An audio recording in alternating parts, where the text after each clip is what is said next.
হীরক রানী মমতা বন্দ্যোপাধ্যায় আর হীরার খনি প্রতীক জৈনের I-PAC office.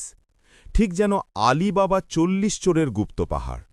চিচিং ফাঁক করছে সুপ্রিম কোর্ট, আর একের পর এক বেরিয়ে আসছে দুর্নীতির প্রমাণ। তৃণমূল সুপ্রিমো মমতা বন্দ্যোপাধ্যায়ের এইসব দুর্নীতির স্তূপ দেখে দেশের সর্বোচ্চ আদালত সুপ্রিম কোর্টের চক্ষু চড়ক গাছ। কার জন্য এত তৎপরতা? কিসের স্বার্থে? কার পরিবার বাঁচাতে এত মরিয়া মুখ্যমন্ত্রী?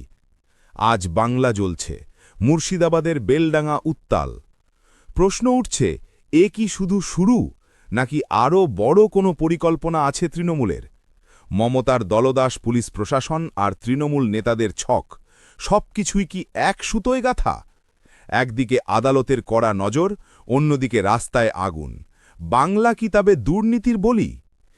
বাংলার পক্ষ থেকে বাংলার মানুষের কাছে প্রশ্ন তুলতে বাধ্য হলাম।